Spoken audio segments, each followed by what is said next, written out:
दोस्तों हमारा जो टॉपिक चल रहा था वो चल रहा था इलेक्ट्रिसिटी, जिसमें हमारा एक क्लास हुआ जिसमें हमने देखा आवेश के बारे में यानी चार्ज के बारे में। उसके बाद में हमने इलेक्ट्रिक करंट के बारे में स्टडी किया। देखिए दोस्तों, इसको एक बार हम जनरली रिव्यू करते हैं। इलेक्ट्रिक करंट, इलेक्ट्रिक करंट मतलब विद्युत धारा। अब विद्युत धारा को हमने डिफाइन किया था I equals to q by t से। दोस्तों ये एक जनरल फॉर्मूला मेरे पास में निकल के आया, I equals to q by t. अब यहां पर हमने एक चीज देखी थी, I से आप डिनोट कर रहे थे करंट को यानी कि धारा को, Q से आप डिनोट कर रहे थे आवेश को, और तीसरी चीज हमारे पास थी T यानी कि समय। अब देखिए ये जो Q है, अब ये Q की प्रकृति जो हमने देखी थी कल, मैंने बताया था आपको दोस्तों, और यहां से एग्जाम में आने वाला मेन जो क्वेश्चंस है उनमें से एक क्वेश्चन ये है दोस्तों कि Q जो होगा वो आपका नेट चार्ज होगा। अब नेट चार्ज का मतलब क्या हुआ दोस्तों? अब नेट चार्ज देखो, आवेश जो है, जनरली आवेश जो है वो दो प्रकार का होता है। या तो कोई वस्तु पर कौन सा आवेश होगा, धनात्मक या फिर होगा ऋणात्मक, यानी पॉजिटिव चार्ज या नेगेटिव चार्ज। दो टाइप का चार्ज हो सकता है। अब नेट चार्ज आप किसको कहेंगे दोस्तों? नेट चार्ज का मतलब है यहां पर पॉजिटिव भी हो सकता है, यहां पर नेगेटिव भी हो सकता है, या यहां पर पॉजिटिव और नेगेटिव दोनों हो सकते हैं दोस्तों। देखिए नेगेटिव का केस हमने देखा था, जनरली हमारे यहाँ पे, आपके घर पे, कोचिंग सेंटर पे या ऑफिसेज में, हर जगह जो इलेक्ट्रिसिटी आपको मिल रही है, विद्युत धारा जो आपको मिल रही है दोस्तों, वो किसके थ्रू आ रही है? इलेक्ट्रिकल वायर्स के थ्रू आ रही है, यानी तारों के थ्रू आ रही। तारों के द्वारा ये आपको विद्युत की सप्लाई मिल रही है दोस्तों। और ये तार जो है, ये इलेक्ट्रिक वायर जो है दोस्तों, वो किसके बने हैं? मेटल्स के बने हैं। किसके बने हैं? मेटल के बने, यानी कि धातु के बने हैं दोस्तों। अब धातु से बनी हुई कोई भी चीज है वो विद्युत की अच्छी चालक होती है दोस्तों, यानी गुड कंडक्टर ऑफ इलेक्ट्रिसिटी, यानी धातु जो है वो विद्युत की अच्छी चालक होती है। अब इसका मेन रीजन क्या होगा दोस्तों? देखिए कोई भी ऑब्जेक्ट या जैसे आपकी कोई भी धातु आप समझ लीजिए, वो एक क्या है? मैटर है, पदार्थ है। और मैंने कल की क्लास में आपको क्लियर किया था कि कोई भी पदार्थ है दोस्तों वो एटम से मिलकर बना होता है, यानी कि परमाणु से मिलकर बना होता है। अब परमाणु के तीन मौलिक कण दोस्तों आपके न्यूट्रॉन, प्रोटॉन और इलेक्ट्रॉन। प्रोटॉन पे पॉजिटिव चार्ज, इलेक्ट्रॉन पे नेगेटिव चार्ज, और न्यूट्रॉन क्या होता है? उदासीन होता है। अब आपका प्रोटॉन पे पॉजिटिव है और इलेक्ट्रॉन पे नेगेटिव चार्ज है। अब धातुओं में क्या होता है दोस्तों? प्रोटॉन का द्रव्यमान जो होता है, मास जो होता है, इलेक्ट्रॉन के कंपैरिजन में ज्यादा होता है, इसलिए जो प्रोटॉन्स है वो मूव नहीं कर पाते, सिर्फ इलेक्ट्रॉन मूव करते हैं। अब इलेक्ट्रॉन अकेला मूव करेगा तो इसका मतलब कौन सा आवेश बहेगा? सिर्फ ऋणावेश बहेगा। इसलिए धातुओं के अंदर हमेशा ऋणावेश बहता है दोस्तों, और इसीलिए धातुएं जो हैं वो विद्युत की अच्छी चालक होती हैं या सुचालक होती हैं, यानी गुड कंडक्टर ऑफ इलेक्ट्रिसिटी। देखिए कोई भी तार है या कोई भी ऐसा पदार्थ जो विद्युत का चालक हो दोस्तों, कोई भी पदार्थ चालकता के आधार पर तीन प्रकार का हो सकता है दोस्तों। चालक, अर्धचालक या कुचालक। यानी कि इसे बोलें तो ये हो गया आपका कंडक्टर, ये हो गया आपका सेमीकंडक्टर,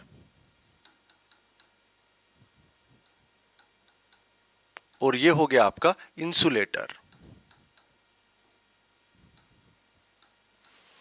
चालकता के आधार पर कोई भी पदार्थ को तीन सब कैटेगरीज में डिवाइड कर दिया गया है। चालक हो सकता है, अर्धचालक हो सकता है या कुचालक हो सकता है। देखिए चालक वो पदार्थ होते हैं दोस्तों जो विद्युत धारा के अच्छे चालक होते हैं, जिनमें इलेक्ट्रिक करंट बहुत ही आसानी के साथ में पास हो जाए और अच्छी तरीके से पास हो जाए, उन चीजों को आप कहेंगे चालक, यानी कि कंडक्टर्स। जैसे मेटल वायर्स हैं जिनमें विद्युत का जो चालन है दोस्तों वो बहुत अच्छे प्रकार से होता है, इसीलिए हमें जो सप्लाई मिल रही है इलेक्ट्रिक करंट की, विद्युत धारा की, वो किसके थ्रू मिल रही है? जो धातु से बने हुए तार हैं, जैसे कि आपका कॉपर वायर हो गया, फिर आपका एल्यूमिनियम का वायर हो गया, ये सब किसके बने हुए हैं? मेटल्स के बने हुए हैं। और इसीलिए इनको किस कैटेगरी में रखा जाता है? चालक की कैटेगरी में। आपका अर्धचालक, अब ये चालक तो होते हैं दोस्तों, इनमें इलेक्ट्रिक करंट पास तो होता है, लेकिन क्या होता है? बहुत कम होता है। अब ऐसा क्यों होता है? क्योंकि दोस्तों इन चालकों की बजाय इनका जो रेजिस्टेंस है, इनका जो प्रतिरोध है वो अधिक होता है। अब प्रतिरोध दोस्तों क्या होता है, ये हम नेक्स्ट हमारा जो चैप्टर है, नेक्स्ट जो हमारा टॉपिक होगा इसमें हम बहुत ही अच्छे तरीके से इसके बारे में बात करेंगे। एक बार के लिए आप इतना ध्यान रखिए कि चालक के कंपैरिजन में अर्धचालक का प्रतिरोध अधिक होता है। प्रतिरोध का मतलब होता है दोस्तों धारा प्रवाह में उत्पन्न अवरोध। देखिए प्रतिरोध शब्द से स्पष्ट है, इसका मतलब जनरली आपको याद रखना है अवरोध, और अवरोध मतलब कि बाधा, यानी कि परेशानी। यानी धारा प्रवाह में जो बाधा उत्पन्न होती है, अवरोध उत्पन्न होता है, उसको आप प्रतिरोध कहते हैं। जैसे सपोज दैट मैं एक नॉर्मल एग्जांपल की बात करूं तो जैसे कोई सीमेंटेड रोड है, सीमेंटेड रोड पे चलना बहुत आसान होता है, जनरली हम चलते हैं, और एक ऊबड़ खाबड़ रास्ता है जिसमें बहुत सारे गड्ढे हैं, जिसमें आप कंफर्ट होकर नहीं चल सकते, चलोगे तो भी आपको बहुत सारी परेशानियों का सामना करना पड़ेगा।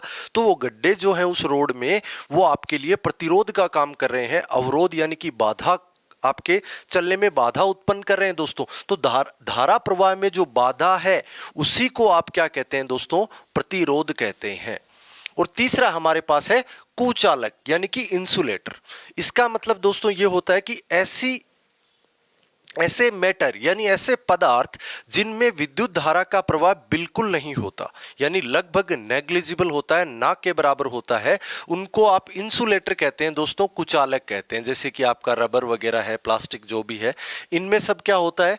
ये विद्युत के कुचालक होते हैं, यानी इनमें विद्युत धारा का प्रवाह नहीं होता दोस्तों। अब देखो नेक्स्ट हमारे पास जो टॉपिक आता है दोस्तों वो है potential difference. Potential difference, potential difference का मतलब होता है दोस्तों विद्युत विभवांतर। विद्युत विभवांतर,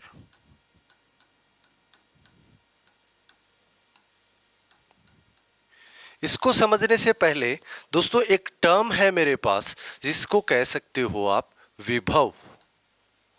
देखो विभवांतर ये शब्द दो शब्दों से मिलकर बना है, विभव प्लस अंतर, यानी विभव का अंतर, विभव में जो अंतर है वही विभवांतर है दोस्तों। अब विभवांतर को एक्सप्लेन करने के लिए, डिस्क्राइब करने के लिए सबसे पहले आपको विभव को जानना होगा दोस्तों। तो इसको जानने के लिए हम बहुत ही आसान सा एग्जांपल लेते हैं दोस्तों। ये मान लीजिए इन्फिनिटी है और यहां पर कोई भी एक यूनिट चार्ज रखा हुआ है Q। चार्ज को हम Q से डिनोट करते हैं, ये चार्ज है, और ये मेरे पास एक पॉइंट है A। ये मेरे पास कोई भी एक पॉइंट है A। अब विद्युत विभव किसको कहेंगे दोस्तों? बहुत ही आसान शब्दों में अगर बात करें तो अनंत से किसी इकाई आवेश को किसी बिंदु तक लाने में जो कार्य होगा दोस्तों, जो वर्क डन होगा, उसी को आप क्या कहेंगे दोस्तों? विभव कहेंगे। बहुत ही आसान सी बात है दोस्तों। अनंत से किसी बिंदु तक किसी इकाई आवेश को लाने में किया गया कार्य ही विद्युत विभव कहलाता है। अब अगर जनरल बात करें, प्रैक्टिकल बात करें दोस्तों, तो अनंत से किसी भी इकाई आवेश को किसी बिंदु तक ला पाना संभव है क्या? अगर प्रैक्टिकली बात की जाए तो ऐसा बिल्कुल भी पॉसिबल नहीं है। तो अगर ऐसा पॉसिबल नहीं है तो इसको डेराइव क्यों किया गया, इसको एक्सप्लेन क्यों किया गया? इसको एक्सप्लेन किया गया दोस्तों विद्युत विभवांतर को एक्सप्लेन करने के लिए। अब देखिए दोस्तों विभवांतर क्या होता है। विभव का अंतर ही विभवांतर है। अगर साधारण भाषा में परिभाषा दूं तो विद्युत विभव किसी भी चालक तार के दो बिंदुओं के विभव का अंतर ही उस चालक तार का विभवांतर है। लेकिन इसको हम वर्क डन यानी कार्य के रिस्पेक्ट में कैसे डिफाइन करेंगे, तो इसको हम एक एग्जाम्पल के साथ में लेते हैं। एक चालक तार है मेरे पास में, इसका टर्मिनल ए है और ये टर्मिनल बी है दोस्तों। यहां पे कोई यूनिट चार्ज रखा है Q। अब यहां से इस इस चार्ज को यहां तक लाने में जो वर्क डन होगा वो क्या कहलाएगा, विभवांतर कहलाएगा। या आप डायरेक्ट पॉइंट पे बात करें तो इसका कोई विभव होगा इस बिंदु का और इस बिंदु का भी कोई विभव होगा, बिल्कुल होगा। तो विभव को आप डिनोट करते हैं दोस्तों V से। चलो ठीक है, अब इसका और इसका विभव अगर आप अंतर निकालोगे तो VB माइनस VA होगा क्या, बिल्कुल होगा। अब इसको किससे डिनोट करोगे, यहां से यहां तक लाने में किया गया कार्य, तो कार्य को डिनोट करते हैं W से। अब W से कार्य होगा यानी B से A तक लाने में कार्य हो रहा है B to A, तो W B to A और अपॉन किसको ला रहे हो आप, यूनिट चार्ज को ला रहे हो, तो यह हो गया आपका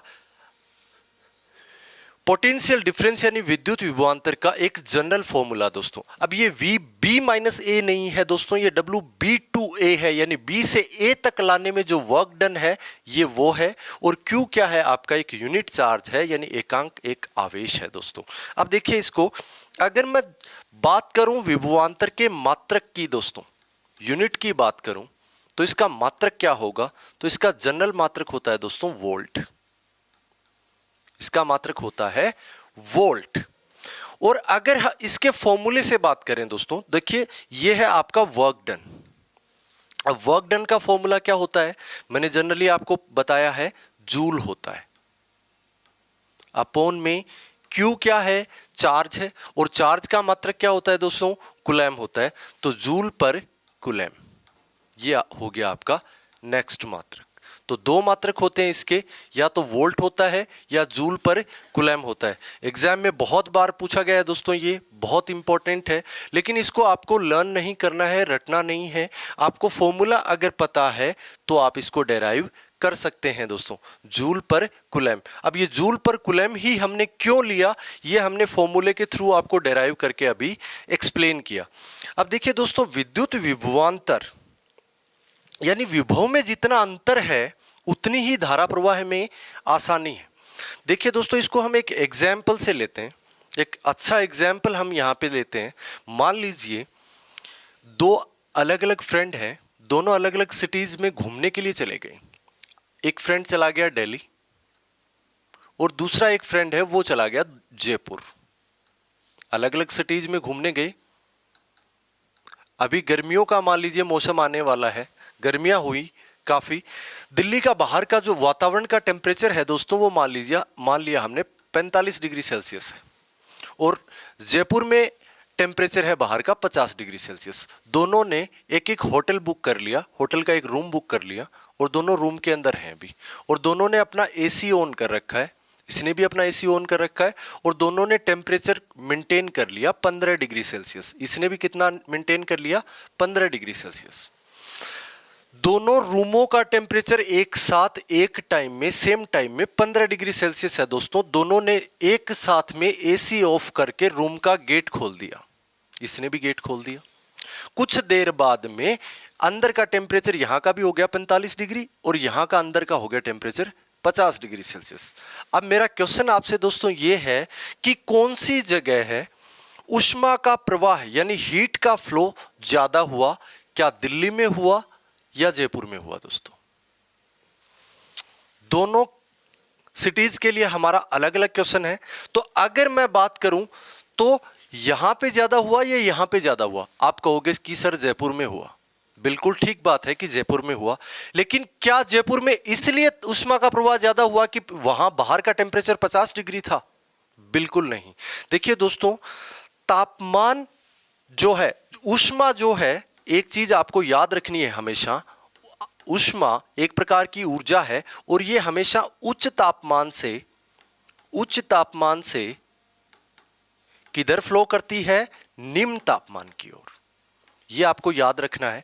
अब उच्च तापमान से निम्न तापमान की तरफ फ्लो कर रही है, तो टेम्परेचर का डिफरेंस देखो, 45 माइनस 15 कितना हुआ? 45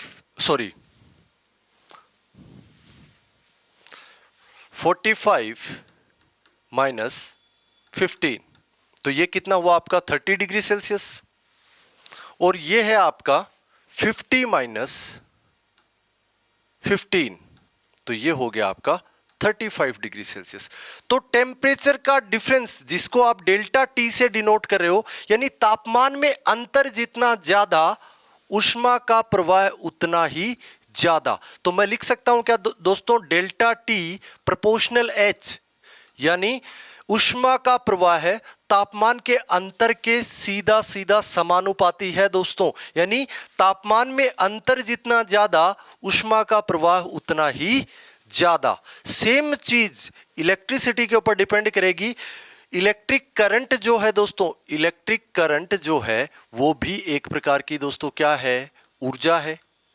ठीक है, अब हमने विद्युत विभवांतर यानी डेल्टा वी से डिनोट करते हो आप इसको, तो विद्युत विभवांतर जितना ज्यादा धारा का प्रवाह उतना ही ज्यादा। तो डेल्टा वी जो है वो डायरेक्टली प्रोपोर्शनल होगा आई के। तो आपसे क्वेश्चन यहां से पूछा जा सकता है कि किसी भी चालक में या किसी भी चालक तार में धारा प्रवाह का मान किस भौतिक राशि पर निर्भर करता है? तो दोस्तों वो करता है विद्युत विभवांतर पर। यानी विद्युत विभवांतर जितना ज्यादा धारा का प्रवाह उतना ही ज्यादा, और विद्युत विभवांतर जितना कम धारा का प्रवाह उतना ही कम। अब दोस्तों डेल्टा वी यानी विभव में अंतर क्या कहला रहा है? विभवांतर कहला रहा है। तो डेल्टा वी को मैं वी के इक्वल लिख सकता हूं, वी प्रोपोर्शनल हो गया आई। चलो ठीक है, V प्रोपोर्शनल I हमने ले लिया। अब V प्रोपोर्शनल है I के, यानी V समानुपाती है डायरेक्टली I के। इसका मतलब V की वैल्यू बढ़ेगी तो I की वैल्यू बढ़ेगी, और V की वैल्यू कम होगी तो I की वैल्यू कम होगी। अब मैंने आपको एक चीज हमेशा बार बार बताई है कि जब भी आप समानुपाती या व्युत्क्रमानुपाती इन चिन्हों को हटाएंगे तो एक नियतांक लोगे, एक कांस्टेंट लोगे दोस्तों। अब वो नियतांक क्या होगा? यहां V बराबर आएगा दोस्तों IR, और यही है आपका ओम्स लॉ, यानी ओम का नियम। ओम का नियम कहता है कि किसी भी चालक तार में उत्पन्न विभवांतर उस चालक तार में प्रवाहित धारा और उस चालक तार के प्रतिरोध के गुणनफल के क्या होता है दोस्तों? बराबर होता है। यानी किसी चालक तार में जो प्रतिरोध है और जो धारा है, उन दोनों को आप गुना कर देंगे, वो बराबर होगी दोस्तों किसके? विद्युत विभवांतर के। अब ये हमारे पास रिलेशन आ गया, तीन भौतिक राशियों में हमें रिलेशन मिल गया। एक तो हो गया आपका विभवांतर, दूसरी चीज होगी आपके पास धारा, और तीसरी चीज होगी दोस्तों आपके पास प्रतिरोध। इन तीनों में से किसी भी दो की वैल्यू अगर आपको दी गई है तो तीसरे की वैल्यू आप निकाल सकते हैं। जैसे V निकालना है, I और I R दिया है तो V बराबर IR हो गया। R निकालना है तो V अपॉन I हो गया, और I निकालना है दोस्तों तो V अपॉन R हो गया। यहां से जनरली आप दो वैल्यू दी हुई है तो तीसरी वैल्यू को आप फाइंड आउट कर सकते हैं, और यही है आपका ओम का नियम दोस्तों। अब देखिए प्रतिरोध, प्रतिरोध हमारे पास निकल के आया, तो ये प्रतिरोध होता क्या है? इस प्रतिरोध को हम अलग से एक्सप्लेन करेंगे। तो दोस्तों हमारा अलग से ये टॉपिक रहेगा प्रतिरोध, यानी कि रेजिस्टेंस।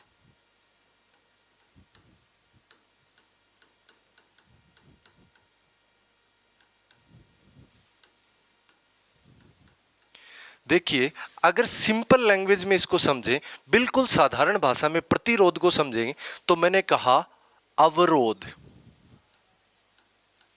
साधारण सा शब्द है, और इसको और डेराइव करना चाहें तो मैं लिख सकता हूं बाधा, ऑब्स्टेकल।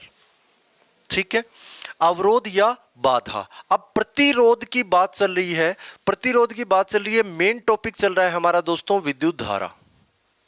तो जाहिर सी बात है अगर ये यहाँ पे बात चल रही है तो किसके रेस्पेक्ट में चल रही है दोस्तों, विद्युत धारा के रेस्पेक्ट में चल रही है।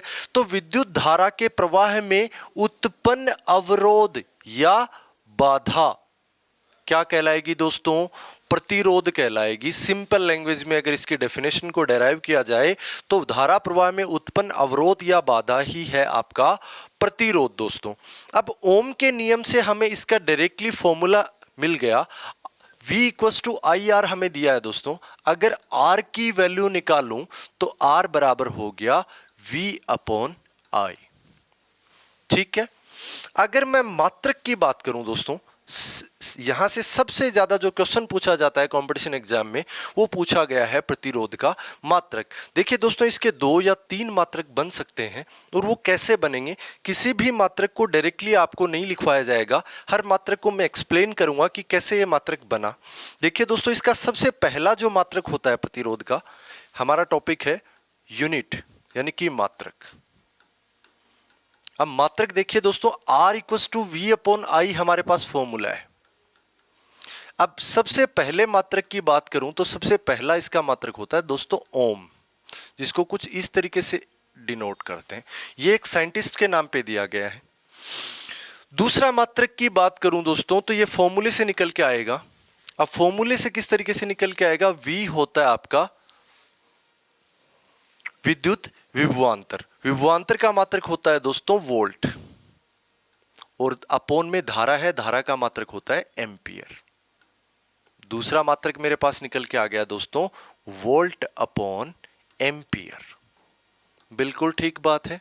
एक मात्रक दोस्तों और हो सकता है, वो क्या हो सकता है, देखिए दोस्तों, V है आपका विभवांतर। V का फॉर्मूला होता है, जनरल फॉर्मूला होता है W अपॉन में Q, और I होता है धारा, फॉर्मूला होता है Q अपॉन T, हमने पीछे ही पढ़ा है। दोनों के मात्रक लिखिए फॉर्मूले के अनुसार। अगर इसका मैं मात्रक लिखूं दोस्तों तो ये हो गया आपका जूल अपॉन में कूलम, क्योंकि नीचे क्या है आवेश है, और यहां पर क्या होगा दोस्तों, Q क्या है कूलम, और नीचे टाइम है तो सेकंड। इसको अब V अपॉन में आई है, इन दोनों को बटे में ले आइए तो ये होगा आपका जूल अपॉन में कूलम, फिर से अपॉन कूलम और अपॉन में सेकंड। ये इससे मल्टीप्लाई हो जाएगा दोस्तों, ये इससे मल्टीप्लाई होगा, मात्रक क्या बनेगा, जूल इनटू सेकंड अपॉन में कूलम का स्क्वायर दोस्तों। ये बहुत बार एग्जाम में पूछा हुआ मात्रक है दोस्तों। किस प्रकार से मात्रक निकल के आया, अगर आपको ये इसके बेसिक पता है दोस्तों, इसके बेसिक चीजें पता है, ये कैसे डेराइव हुआ, इसका फॉर्मूला आपको आता है, इसकी डेफिनेशन आपको आती है, तो इन तीनों में से एक भी मात्रक आपको रटने की जरूरत नहीं है। इन तीनों को आप अपने अकॉर्डिंग डेराइव कर पाएंगे। तो देखिए दोस्तों, विद्युत विभवांतर यानी धारा प्रवाह में उत्पन्न अवरोध ही क्या है, विभवांतर है, जिसका जनरल मात्रक हो गया दोस्तों ओम, या फिर इसको कह सकते हो वोल्ट अपॉन एम्पियर, या हो सकता है आपका जूल इनटू सेकंड अपॉन में कूलम स्क्वायर दोस्तों। तो ये था दोस्तों आपका विद्युत विभवांतर और आपका प्रतिरोध। इसके बाद में नेक्स्ट चैप्टर में हम इसी चैप्टर में एक हमारा टॉपिक रहता है दोस्तों पावर का, यानी शक्ति का। धारा के रेस्पेक्ट में हम शक्ति की बात दोस्तों अलग से करेंगे, जिसके लिए मैं आपके लिए एक सेपरेट वीडियो लेके आऊंगा।